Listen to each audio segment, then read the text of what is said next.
I hope you watched part one of this video. And now, like I was talking about Ballymurphy being a ghetto. What were the problems in Ballymurphy? Okay, number one, high unemployment. A lot of idle youth that turned to crime. In areas of high unemployment, this is what happens. You've got to get people working. Benefits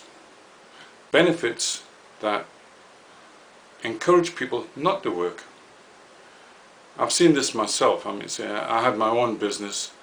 I wanted to employ plasterers. I was offering good money, £250 a week. At the time was a lot of money. They'd come drunk for an interview. I said to her, why don't you want a job? Oh, I get £350 a week on benefits, equivalent to my rent paid and everything. You only offer me £250. I'm worse off. If I do 2 days gubby jobs, I'm making good money. I don't want a job. I just fiddle. So everybody's fiddling the system. People don't understand that unless you like with workers and work with the people. People are out of touch of what's happening with the system. One parent family. When I was a young boy, one parent family was to protect young girls getting pregnant because it was an embarrassment and everybody looked down on them. With sex education as it is now, there shouldn't be this problem. But why work? Why work all your life and save to buy a house when you can get yourself pregnant at 15 and you get everything free from the state? The British are stupid. Can you not see what's happening? So this is two of the big problems. High unemployment, bored youth, and hate preachers. In the Catholic Church, you got hate preachers.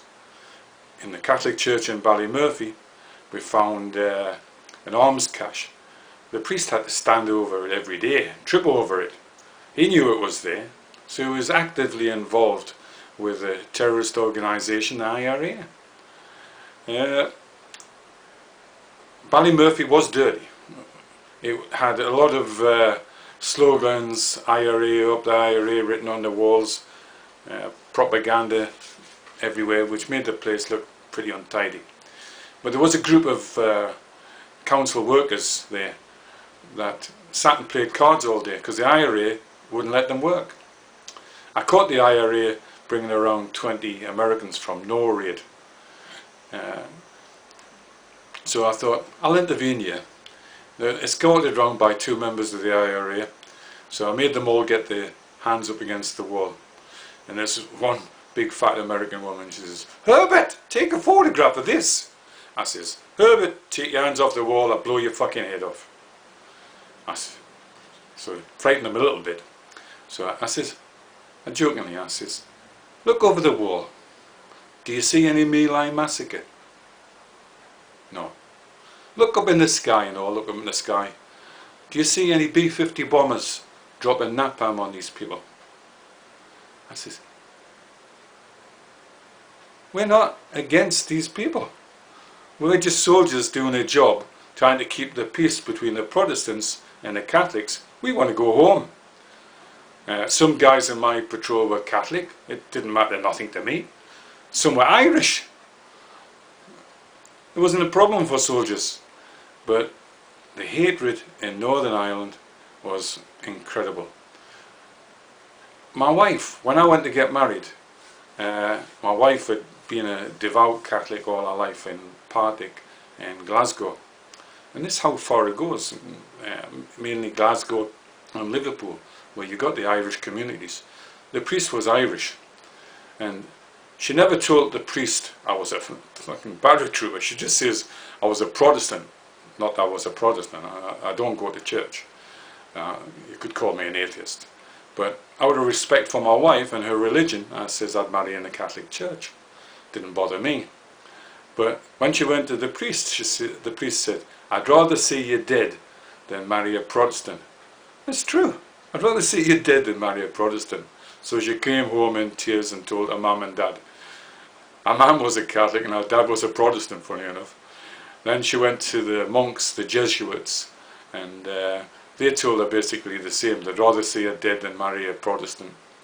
So we had to find a little church in some obscure place where the guy agreed to marry her after the Celtic Rangers match, but not before. And during the ceremony they were so drunk, I want to say the 80-year-old altar boy fell over drunk. It was a joke. But there's hate preachers out there. And the Pope needs to get a grip of these guys. Religious fanatics. God's word, love thy neighbour. Thou shalt not kill. But if he was a Protestant or a Catholic, there's no problem. Kill the bastards. I would say inbred hatred, incredible. But getting back to Ballymurphy, if I'd lived in Ballymurphy, I would have been an IRA. About a united Ireland, okay. I said to the women, why don't you go and live in Southern Ireland if you hate the British that much? Oh, we don't get benefits of the Southern Irish. I says, you want to kick us out, but do you want to keep the benefits?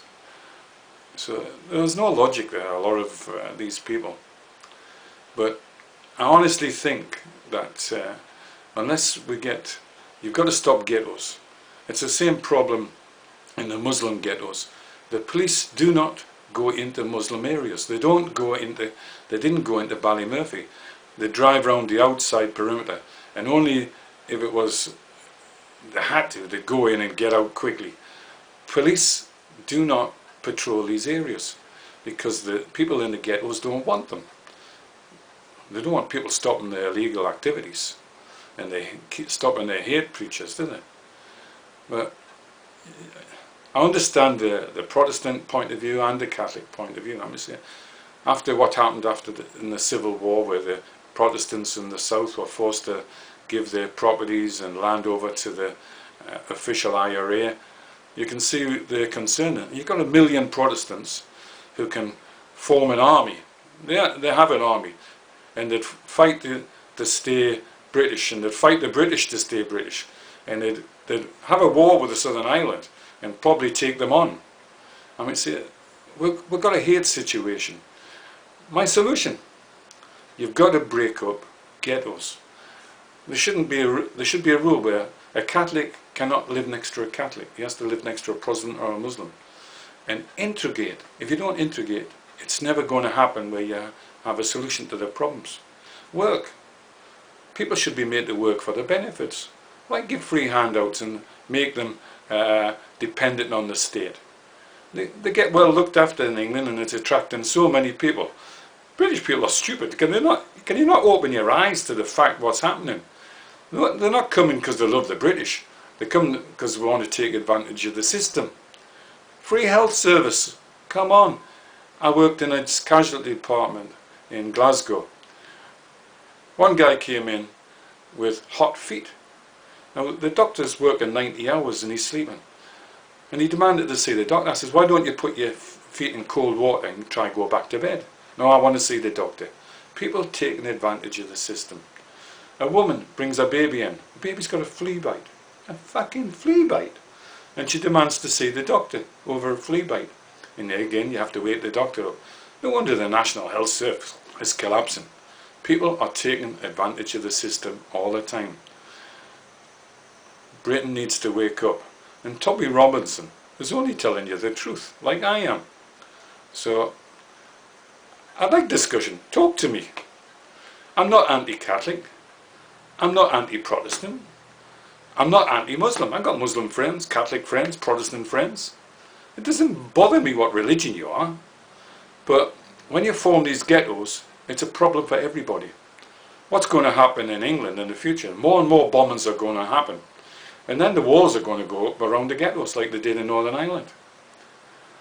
Can you not see it happening? How many more bombings of our children are you going to accept? How many more rapes are you going to accept? The people will fight back. So start waking up and let's start talking about the problems. Labour and Conservative are part of the problem, but they won't admit that Corbyn was and Blair were sympathisers to the IRA. Okay, if you're sympathisers, declare the fact that you want a united Ireland, but don't like stick it up the British Army. I mean, so we're a political tool. You stick us in Northern Ireland, we can't get out. You're prosecuting paratroopers because you're trying to hide that you had murder squads in Northern Ireland.